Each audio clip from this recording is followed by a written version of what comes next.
I'm gonna have to do this later.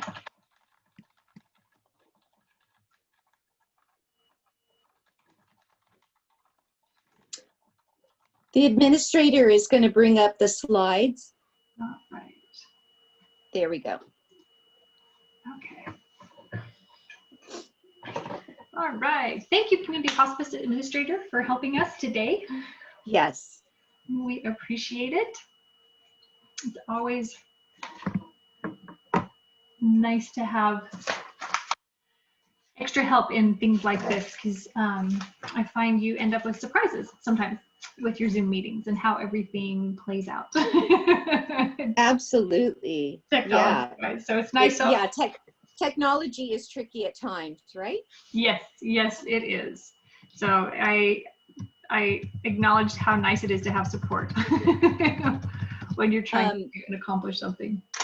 Are your participants familiar with the chat box, and will they be asking questions, or because they can type some questions in the chat box as we're going, and then if you're going to be basically the host and the moderator, you can let me know after each slide maybe, or as we're changing slides, that there's a question. Yes, you bet. I can help out with that. Joyce Fritz is the one who will be opening up our session and hosting, and then I will help moderating, and I can let you know about those things as we're going on, like when we're getting questions, and give you a heads up when things have come into the chat box. I can be in charge of monitoring that for sure. Perfect. Thank you very much. You bet.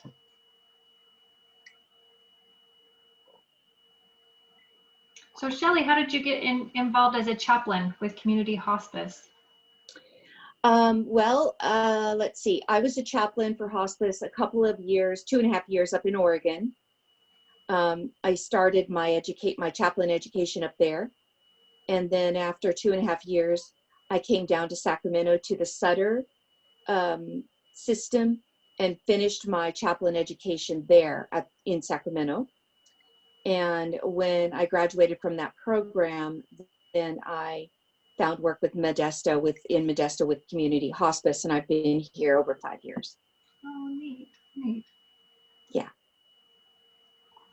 Well, I think it's an amazing and very needed service to our community. Thank you.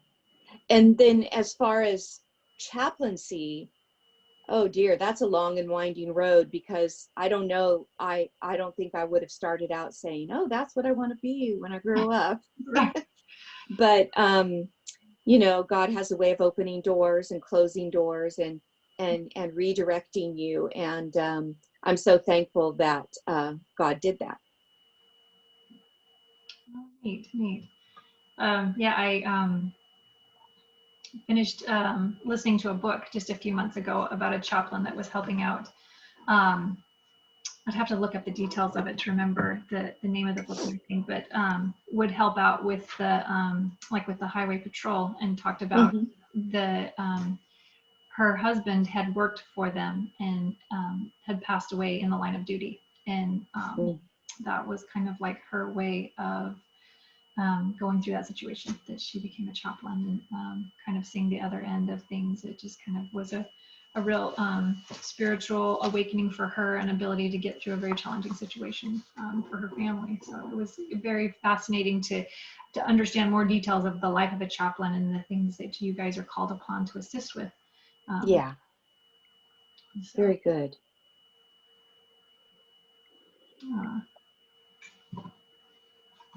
Something I think most of us don't realize, how grateful we will be for you when needed. Yeah. I've heard it said that, you know, most people will run from a crisis, but a chaplain will run into the crisis. Right, right. And that's kind of a characterization of, I think, all chaplains, no matter where they serve, you know, because there's chaplains in jails, there's chaplains in colleges, hospitals, law enforcement, hospices, you know, all over. So yeah, the need is there in so much of our society, and like I said, you play such a crucial role in people's lives when they need it most. And it's just neat to know that there are people who are willing to run into the crisis, who are willing to, you know, shoulder that emotional burden that people deal with. Yeah. And we are in, you know, a crisis and a simmering crisis, you know, with Right. COVID. We're going to have the after effects of this for years. And there'll be plenty for chaplains to do in talking with people, you know, who've experienced trauma in some way, or have, you know, a moral angst about something related to this. You know, just the fact when you take your loved one to the hospital and you don't go in, that's a moral angst, you know. Right. So we're gonna have a lot of stories in the years to come about this impact. So yeah, all the helpers are going to be needed. Yeah. Yes, definitely. And I think because of the COVID situation, so many people have been kind of like taking on your role at times just because of necessity, you know, because they Right. physically are not Exactly. allowing people, you know, Exactly. in to play those roles. And yeah, you don't have to be a chaplain to be kind and compassionate and caring, you know, with somebody. yeah. Chaplains are just specialized, you know, in all the aspects of that. But certainly we should all, you know, be that way in some way towards people that we come in contact with. And maybe the presentation will be helpful in that way to kind of open that up for people, you know, and Yeah, that reminder that we can all play that role, you know, in yeah, small or yeah, a big way at times for people in this world. yes. Yes, for sure. All right, well, we've got about 2 more minutes before our official start time. And usually it's kind of like this, like you can have a couple people who come on to join you and then you get a mad rush. Or Now, I've done other things on Zoom myself. And do you, am I moving? I'm just moving forward with the presentation, not stopping to acknowledge new people who've entered, because that's kind of hard. Agreed. Yes. Yeah. No, don't worry about acknowledging the new people coming on. We will, at the end, you know, as people come on in the middle of the presentation, we'll give them an opportunity to say hello and, you know, check in at the end. But we don't want you to have to interrupt your flow to say hello as people Okay. At all. And right now on my screen, I only see you, Amy. So is there a way that I can be somewhere just so that I can make sure that I'm fully in the screen and everything's good with me? And I will put my coffee cup aside. Oh, you're fine. So you're saying you can't see yourself currently? Mm-mm. If you go under the view on my screen on the top right hand side, it allows me to change the view of what I'm seeing. I can see gallery view, or else I can see speaker view. And so if you go there, you might be able to toggle to be able to see a different view of your screen. If you hit gallery, I think on there, it would allow you to see everybody. Like when I do gallery, then it allows me to see everyone. It's not allowing me to choose gallery. Maybe, maybe that's because I'm not sure why. I normally I can do gallery, but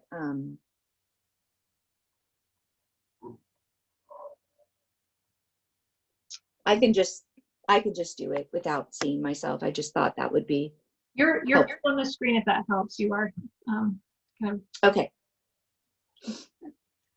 Well, Joyce will go ahead and turn the time over to you to say hello and to welcome people and to get going with our meeting. And welcome to Christina from Casa de Modesto. We're glad to have you here, even if you don't have a video or a microphone on your computer. Thank you for coming. So CMIZE is Christina. And she just let us know in the chat that she's here, she's participating, just that on her computer it's not allowing her to have the video or the microphone. So one of those challenges of being here and a part of, but not. Yeah. I just realized you can't hear me. I'm talking away. Good morning. Good morning. I cannot get my Zoom to open up fully to see the chat box, Amy. So if you can just monitor the chat box for our meeting today. I've been trying and I don't know what's wrong. So whatever. No problem at all. Good morning, Shelli. Thank you for joining us today. Good morning, Joyce.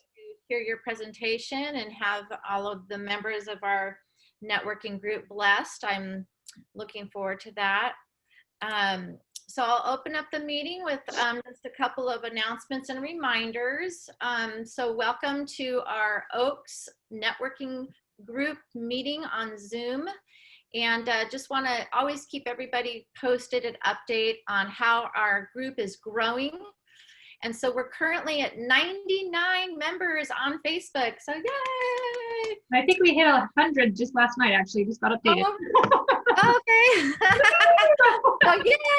We hit 100 members. So that's super, super exciting.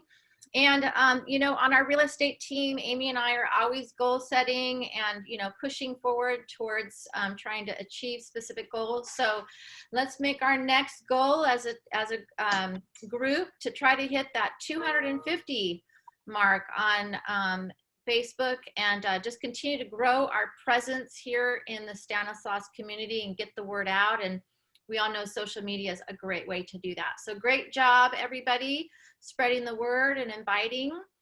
And so just remember, as you're spreading the word and inviting your friends and letting people know about our group and our vision and our mission for our group, that our vision is to create a unified senior resource team to support each other and the seniors we serve here in the community. Our mission is to proactively serve and educate each other in the pursuit of synergistic solutions for our seniors.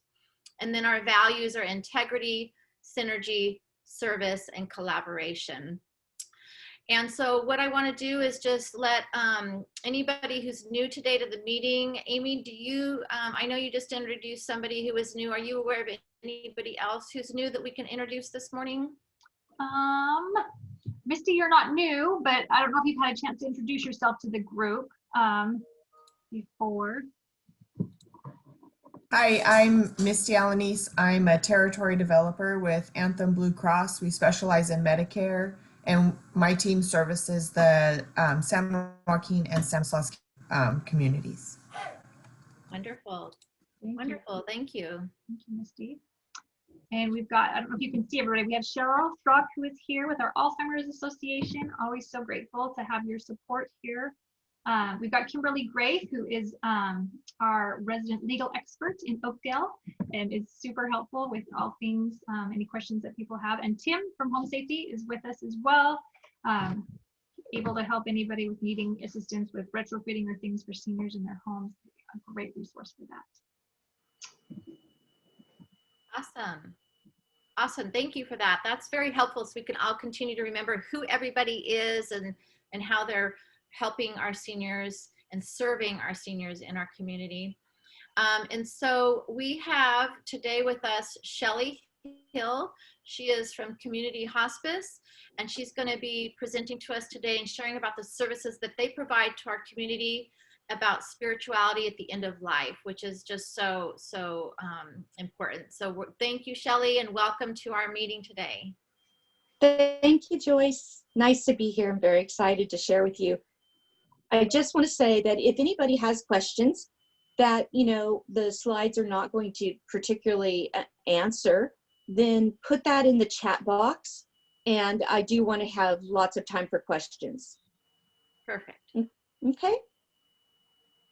So we'll start now, and I do have an administrator on my end that is switching my slides, so we can go to the next slide. Yeah. Okay. All right. So our first slide is talking about what is spiritual care. This comes up a lot. People all mostly connect the word spiritual with religion. So when you say spiritual care, they're thinking of the care provided by a pastor, a priest, or someone from a church setting. But I wanted to make the distinction between religion versus spirituality. So if you think of spirituality, you can think of it as an overall, like an umbrella. And you can think of religion as a piece underneath that umbrella. So spirituality can cover a number of things. Religion is the specific way that a person expresses their spiritual life. So religion would be the church, or meditation practices, or readings, or prayer. Those would come under religion because they're practices. Spiritual is more of a general sense of who we are within ourselves and how we connect to what we perceive as the divine. Religion is a pathway of how we connect to the divine. So we can move to the next slide. And so if there are any chat comments or questions, someone will let me know about that and I'll answer. Cicely Saunders is one of the early founders of the hospice movement, and she reminds us that dying is more than a physical event. Of course, the chaplain is involved as a part of the spiritual event of what is happening when a person is dying or at the end of life. We can move to the next one.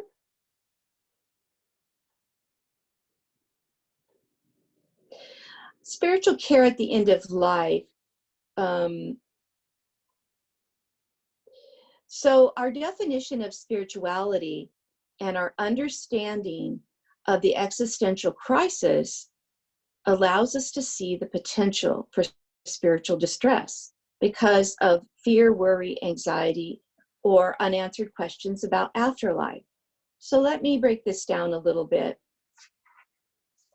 How you view spirituality, how you see that, how you understand an existential crisis, and this word existential is big and a little bit, goes over our head, but what it means is the crisis dealing with your existence or non-existence. Death is about that. What's going to happen to me? Do I continue on in some form, or is this it? This is a crisis, and once a person really lets that sink in, it can create spiritual distress, because then a person, fear begins to rise up, worry, anxiety, and then also these questions about our afterlife. Next slide. So this is what spiritual care is about. It's about addressing these things, being a person that comes alongside somebody who is experiencing these things, these feelings, and unanswered questions. So I'll just put it to the group then. Do you feel that you would have worries if you had a life-limiting or life-threatening illness? What would you be most worried about? What do you need to do before you die? Are you angry at God? Do you feel abandoned by God? What are your beliefs about suffering? These are all questions that come up when, as a chaplain, I'm talking with people and I am assessing what might be causing spiritual distress. Next slide. Another aspect is the fear that rises. What do you think happens after death? What are you most afraid of? Sometimes what I hear is I hear people who are very accepting of death, but afraid of dying. The process of dying frightens them.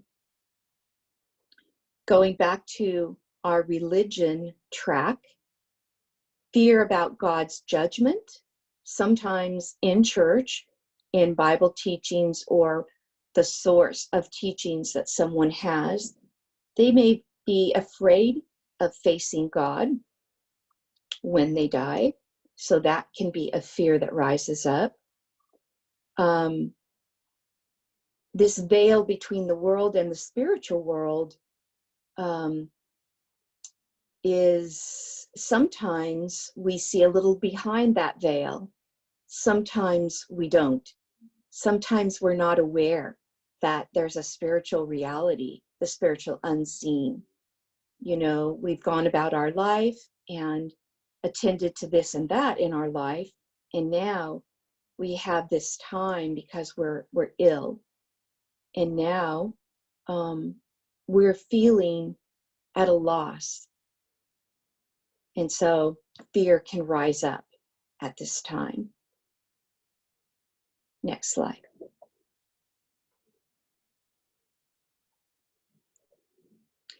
When a person is not particularly religious, there are still issues that rise up and still things to discuss.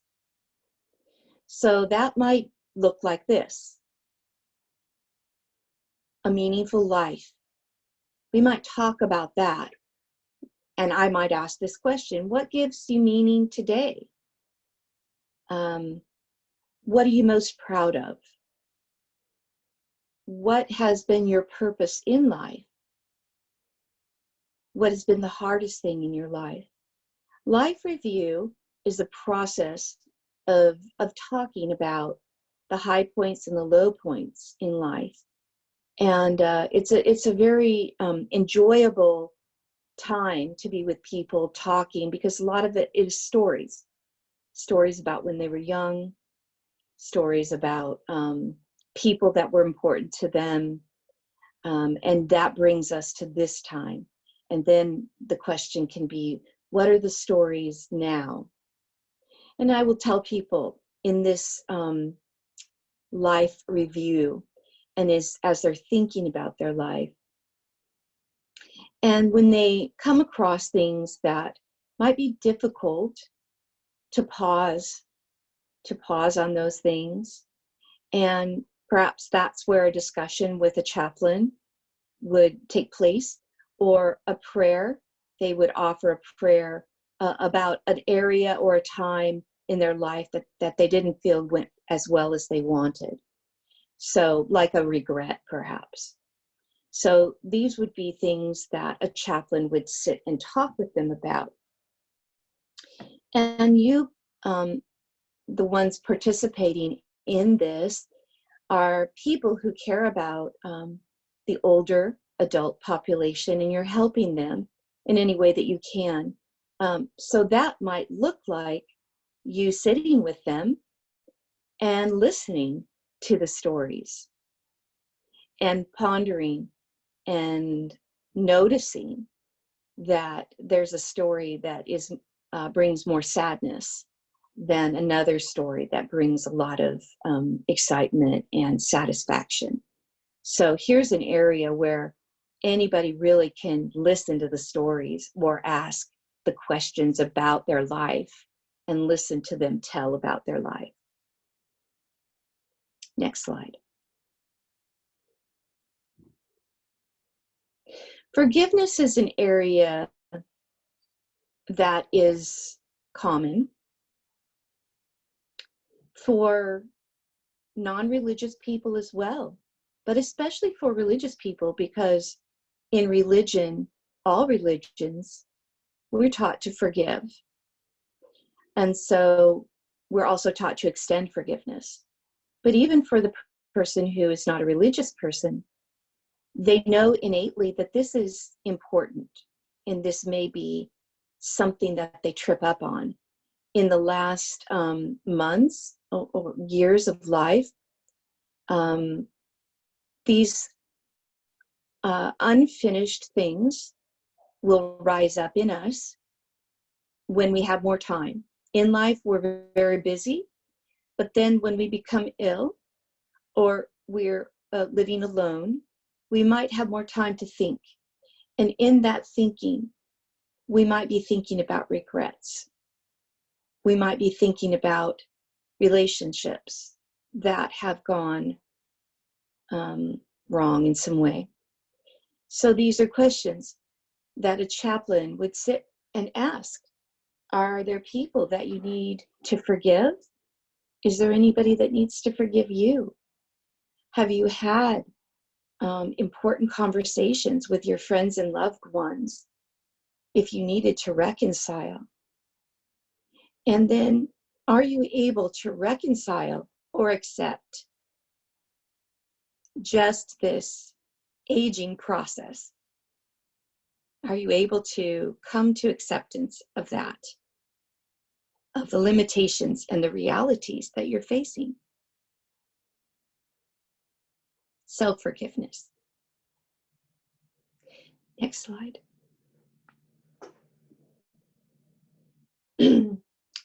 Another issue that spirituality, that affects our spirituality is hope.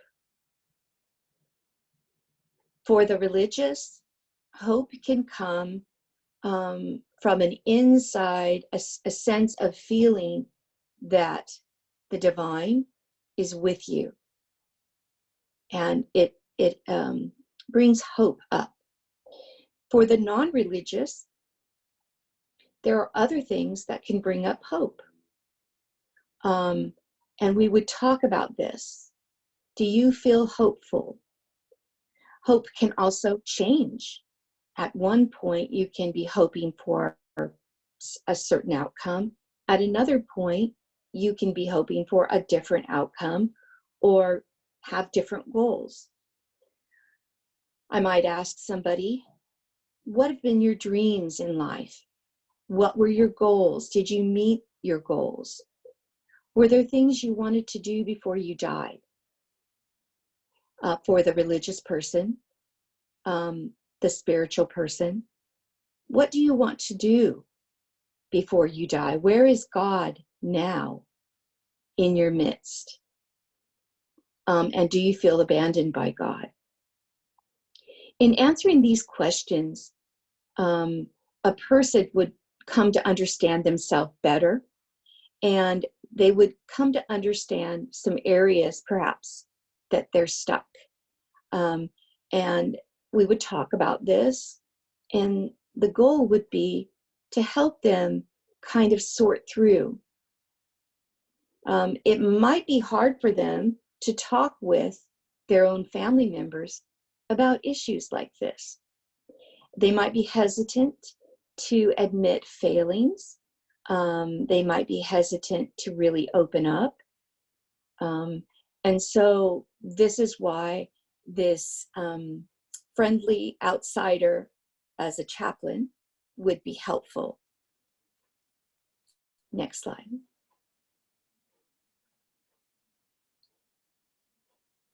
Coming to questions that relate to end of life. The chaplain is trained to be able to be with people in these really difficult questions. And I think that as I watch families and patients interact, I find that families are uncomfortable asking this. Do you feel ready to die, mom or dad? And that's why the chaplain is so valuable. Because the patient, the elderly one, may really want to talk about this. And by asking the question, you open it up for discussion. As a chaplain, if I ask a difficult question and my patient hesitates or changes the subject, I understand that as a closed door, and I don't go through that door. But if I ask the question and they ponder and they think and they answer in some way, then that means I'm okay. I can talk about this with them. And so I will go further as they allow me to. These are some of these questions. What helps you feel close to God now? So, for instance, a person with a life-limiting illness perhaps is not going to church anymore. And in this COVID time, churches are just now opening up a little bit, but we've had a whole year, really, where churches have been closed. So if going to church helped us feel close to God, and that closed down, what other ways help you feel close to God? And I might work with a person to identify some of those ways so that even though they're not able to go out, they can still feel close to God. Also, these are questions for families, children. What is happening? They can see that their loved one is becoming less active. Maybe their loved one is withdrawing. Maybe the loved one is no longer interested in the things that used to give them joy. And as a family member, we're trying to do everything we can to bring joy and happiness to our person. But nothing seems to really do that to them now. So then that's a question that rises up. What's happening? And the chaplain is able to discuss that with a family member. The question of what happens after we die is also a question that's a difficult question. And unless a person has been active religiously in their particular religion, they might not even have a belief system about this. So they can be a bit ambivalent about this. And that can also raise fear because they're not sure and they don't have anything to hang on to settle their mind on this question. Next slide.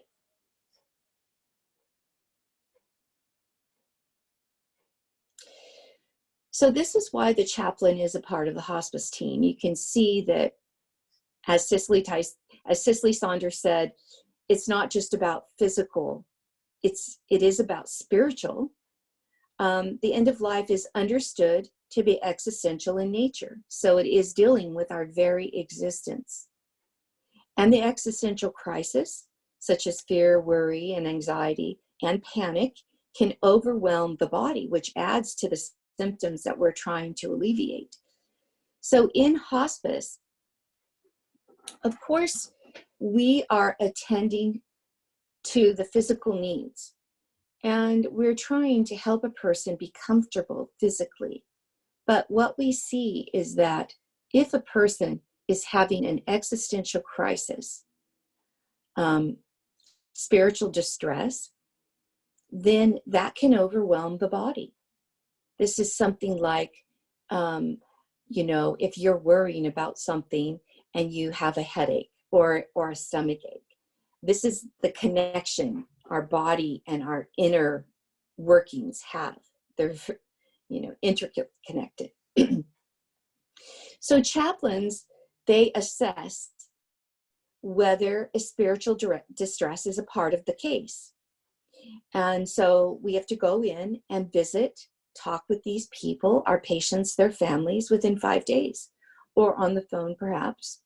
They don't have to accept a chaplain service, but we offer it. We offer to be there. The chaplain is a non-judgmental spiritual friendship. This includes regular visits where your concerns, the patient's concerns, are the primary topic. helping you to express difficult feelings related to death and dying. Next slide. So the question then is, what does a chaplain visit look like? So I call my patients within 5 days. I introduce myself. I introduce the idea of spiritual support and offer a visit. The chaplain visits will always be non-judgmental, so they can talk to me about anything. And I'm not shocked, or I don't pull away from them, but I come along beside. I don't necessarily promote religion. This might be a little different than most people think of as a chaplain, because I've often been introduced when I come into the home. The family will introduce me as the pastor, and I'll say, no, I'm not a pastor, I'm a chaplain.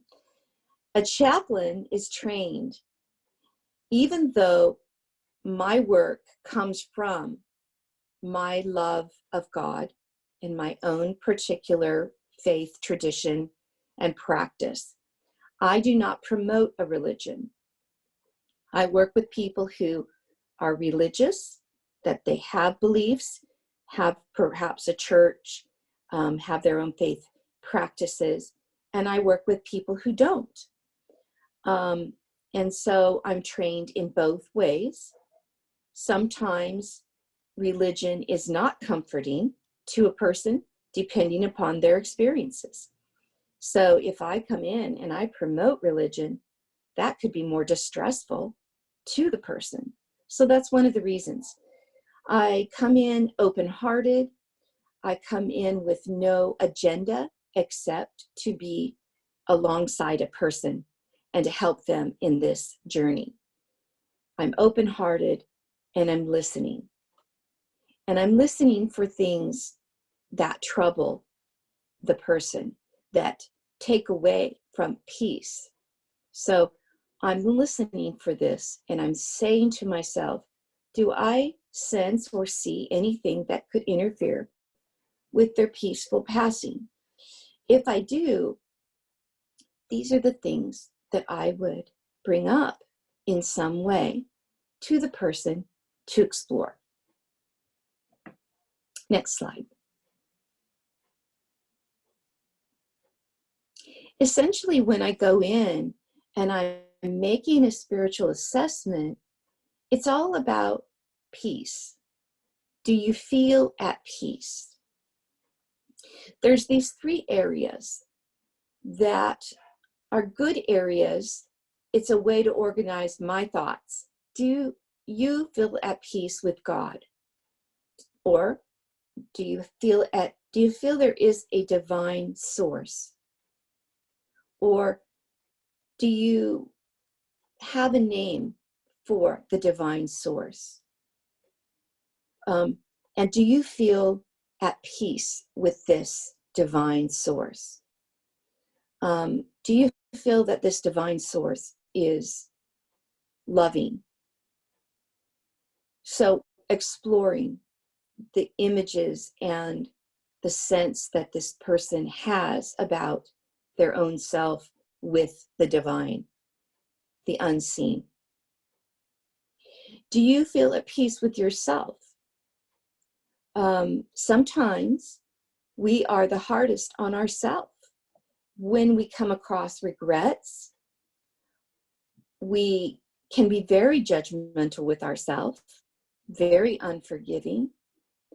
And so we come into this season of life, at the end of life, where we're holding a grudge with ourselves. And we don't have peace. So we can explore that.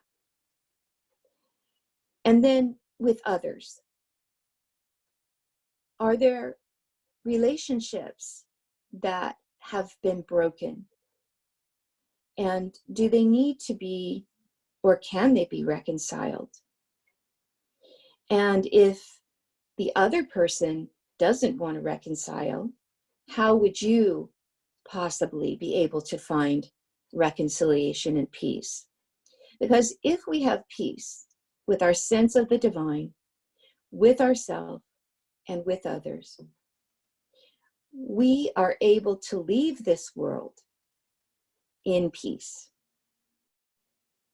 which makes a big difference in the way that we die. All right, next slide.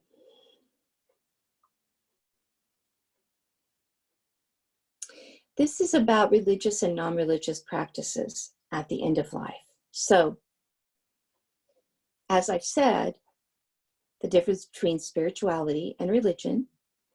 Religion is a certain belief system, probably taught by a church or a pastor. The going to church, the practicing of prayer or meditation, and spiritual readings. They can help.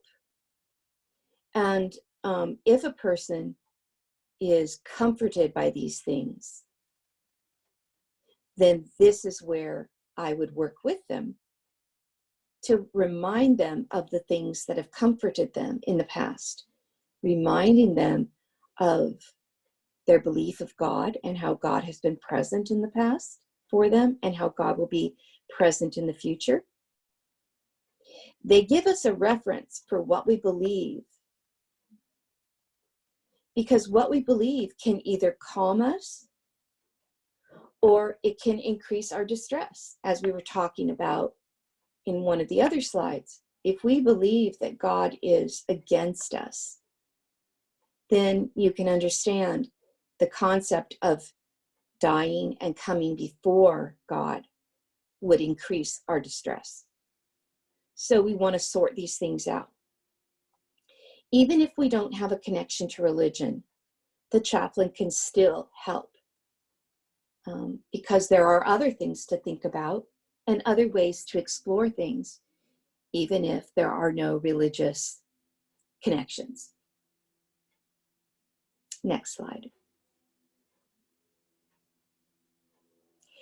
I would really love to hear questions, because our presentation has just been general and an overview, hopefully answering the question of what is spiritual care, what is spiritual care at the end of life, what does a chaplain do? I find many people don't know what a chaplain does, and so here's some information for you to give you a sense of that. And so I would love to have some questions. So the person who's monitoring the chats hopefully has some questions for me. I have a question for myself, if that's okay. Absolutely. You had talked about that idea that sometimes it can be very uncomfortable with some of those questions that with the end of life and how people are feeling about death. And as a parent, I was wondering if there is a way to help children as they're experiencing that, that being an emotionally heavy or sensitive kind of a topic, if you had some suggestions of how to kind of broach those things with kids and help them maybe feel a little more comfort or ability to discuss those things. Yeah, great question. Most hospices, let's say this, are going to have people who have experience with working with children, and those people will understand that you don't talk to a 5-year-old the way that you would talk to a 10-year-old or 11-year-old, because of developmental understandings of the different ages. There are definitely different ways of approaching children. So it would be, more specific, like I have a 5-year-old and what should I, say about grandma being sick. And so in that sense, there are great books for every age level that do address that. And sometimes a book can be, for instance, like you sitting with your child and looking at a book together. These are for like elementary school children. It's a non-threatening way to bring this up. And the book can give a place for kids to ask the questions. And I would say that for any parent or family member trying to help a child, I would say that the children are going to pick up on your own feelings. And so if you're crying and upset and choked up in talking with them about it, then that perhaps is going to create some anxiety within the child. So I would say that you have your own emotional situation handled, and it's just asking the child, do you understand what's going on with grandma? See what the child says, and then go from there. Notice that the question is open-ended. It's not a yes or no answer. So when you're wanting to initiate a conversation, you would want to start with an open-ended question. That is not a yes or no question. And then from there, you'll get a sense of whether the person, the child, is open to talking about it. You may find that they don't want to talk about it, or not at that moment, or they want to talk about it and they'll really open up to you. But, you know, kids are different, just as adults are different. Some are more introverted and they're processing things within them, their own self. Some are more extroverted and they're processing outwardly. So they're opening up, asking questions, or talking to you about it. Does that answer your question? Yes, I think that definitely did. And I appreciate that reminder that there are great books that are often a great gateway for opening up discussions with children of reading. Yes. I would make space for that, such as quiet space, like tucking in at night, in the car, with the open-ended question, to just determine their level of interest and what is going on within them. Okay. Thank you so much. You're welcome. We don't have any specific questions right now at this moment in the chat, so I just wanted to open it up and see if there was anybody who wanted to just go ahead and unmute themselves and ask any questions, if there's anything that they would like to have Shelli address about this topic. And please do. I'm going to take a drink while I'm...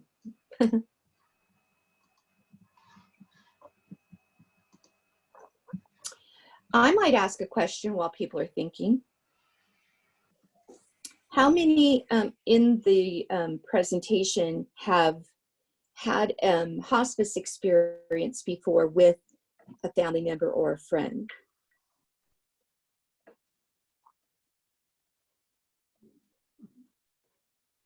Any?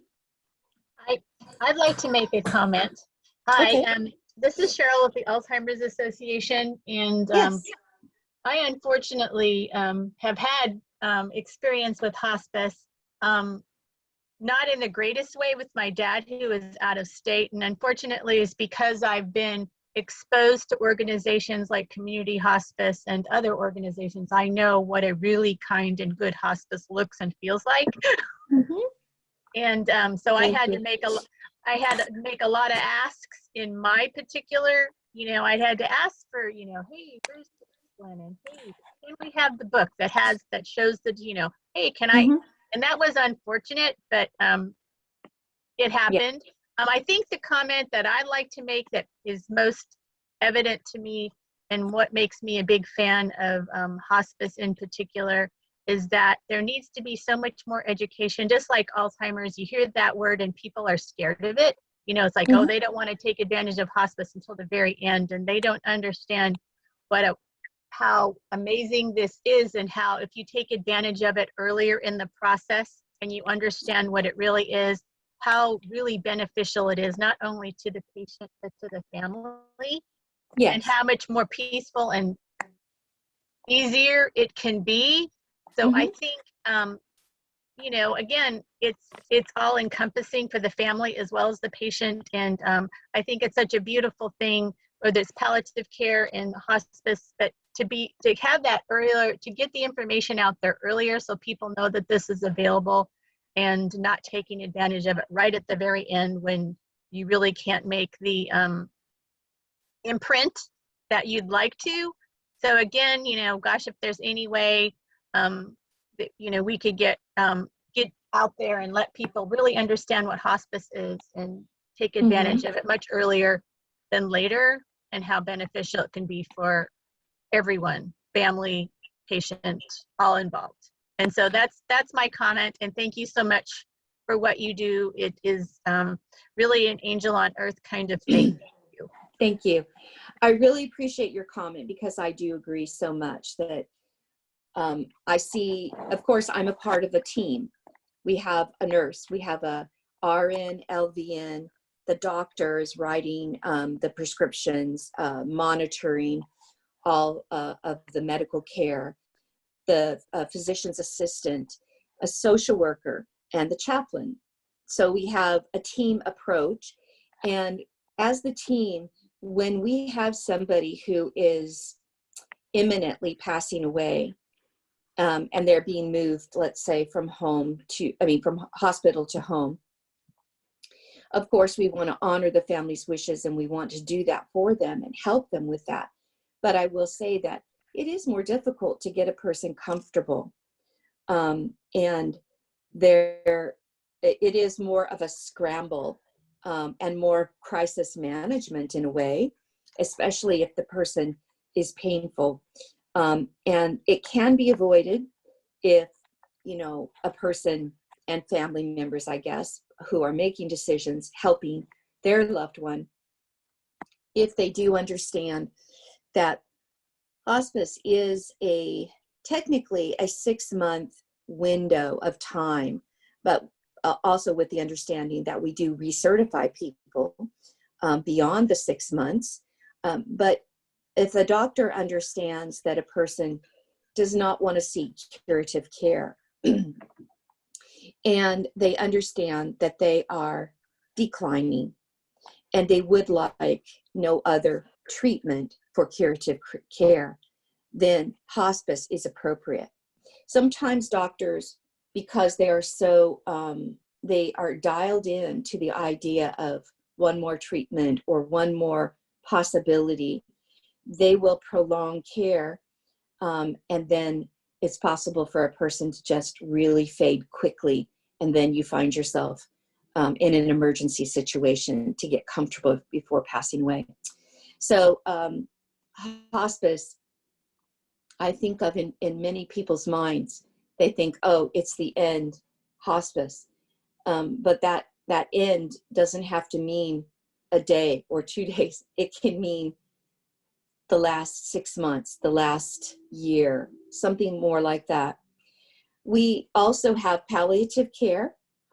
This is a very successful type of care that we are offering the community. It's called Community Cares Choices with Community Hospice, the organization. The palliative care for people who have a life-limiting illness, and this illness needs monitoring and managing, but they perhaps are not able to get out and go to the doctor, or that's difficult for them. There's lots of things that would make the palliative program fit them well. So that's another option that we have for people in the community. In that program, we do also have the doctor, the nurses, and the social worker. The chaplain is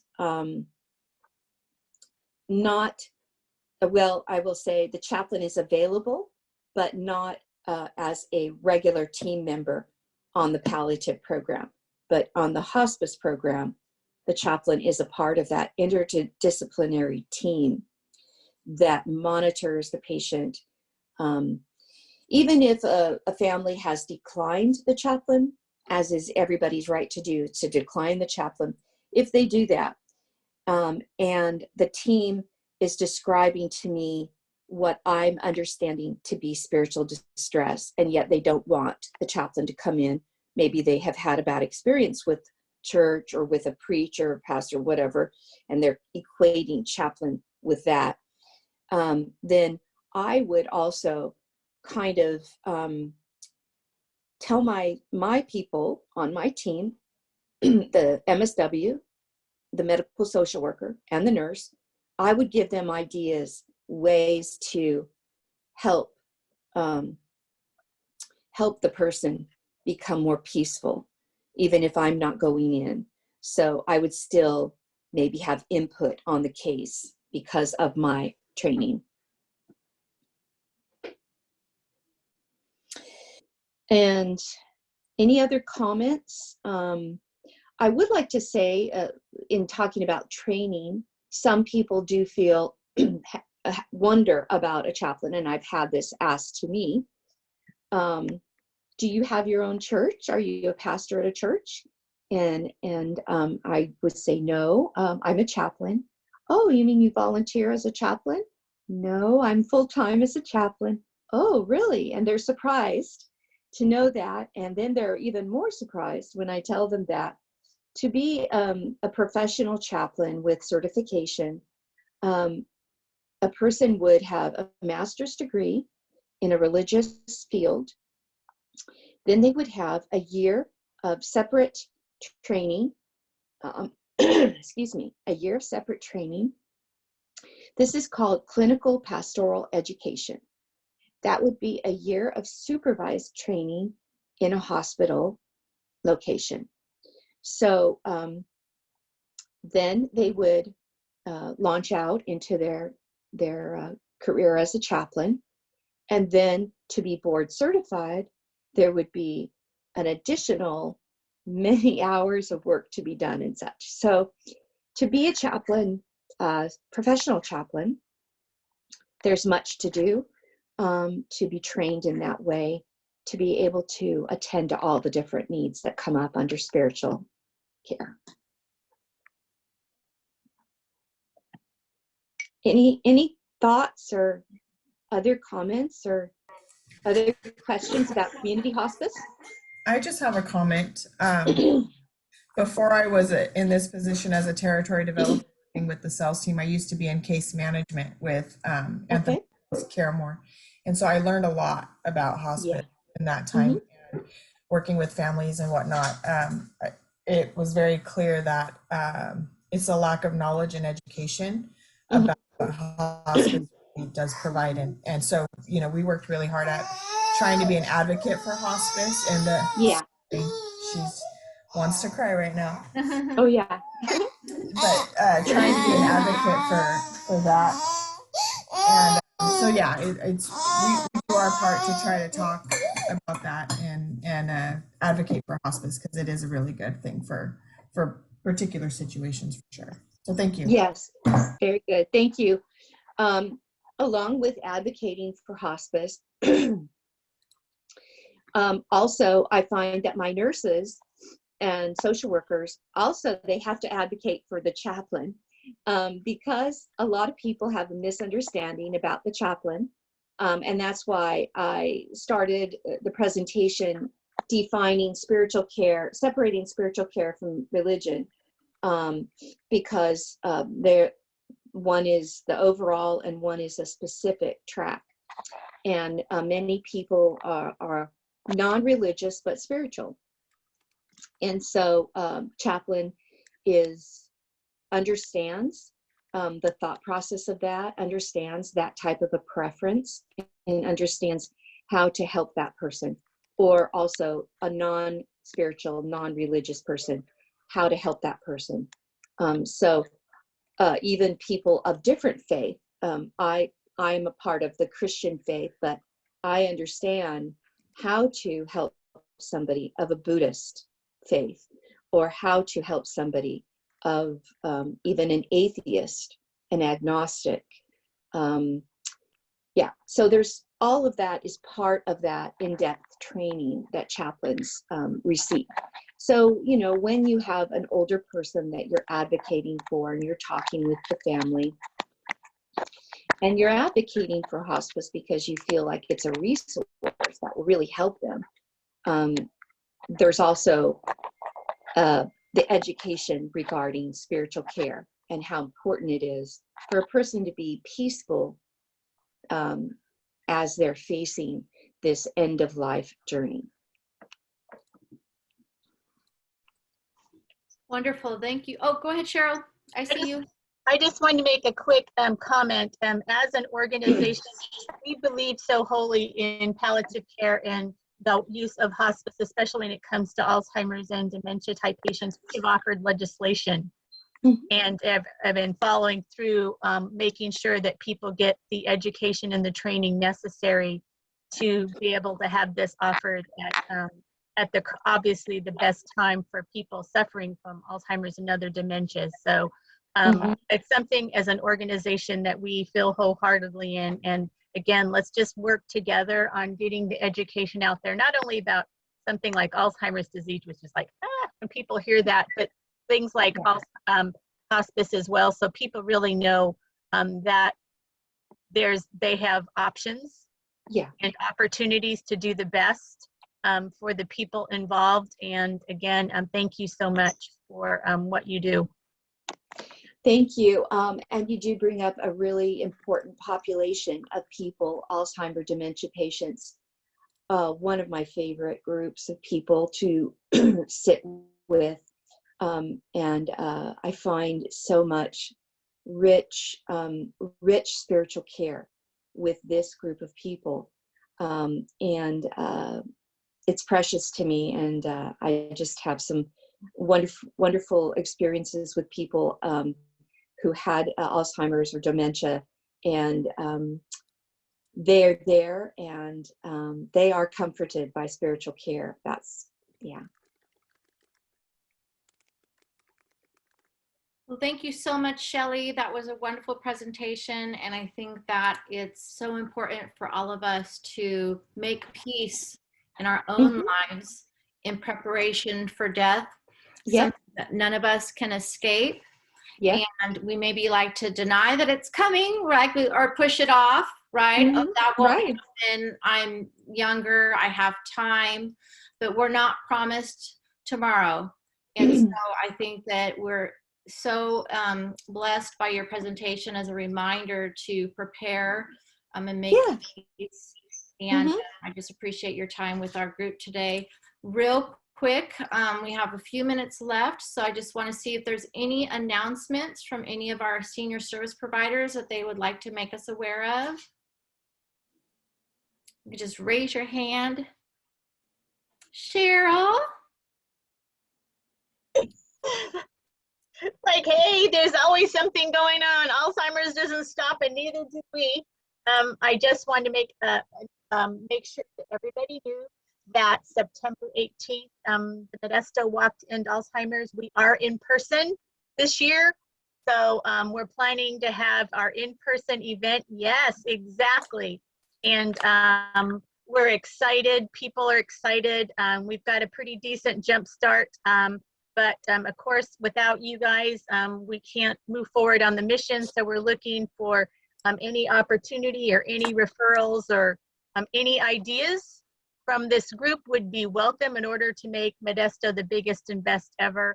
Appreciate this group so much, and however we can give back to the community. I know that this weekend coming up is Love Stanislaus, and there's some great opportunities there with seniors and other organizations to really help out as a community. And as you guys know, it's about all of us. It's a community. It's just not me. It's just not whatever. We're all in this together, and whatever ways that we can give back, I think is important. So that's my spiel. Very good. Good. I'm glad you made us aware of that. We'll try to make sure to get that announcement posted on our OACS Facebook page about the love. Was it Love Modesto or Love Stanislaus? It's Love Modesto, right? It's actually Love Stanislaus. Oh, okay. There's a Love Modesto component. Yeah. I believe if you go to lovestanislaus.com, I forgot that the Facebook thing, but there's all these great opportunities and all these different opportunities. I know that I'm giving socks and stuff to the Girl Scouts who are giving stuff for the homeless and everything. There's things to do with older folks and writing letters and doing things like that. There's all these different projects, whether you want to go and clean something up or help these, but it has all these different groups that you can do just by spending a little bit of time with, and that helps our community. Gotcha. So again, it's all about giving back in what any way that all of us can to make our community better. Mhm. Wonderful, wonderful. Very good. Thank you so much for making us aware of that, Cheryl. Anybody else, just if I can't see you, if you want to just unmute yourself if you have an announcement.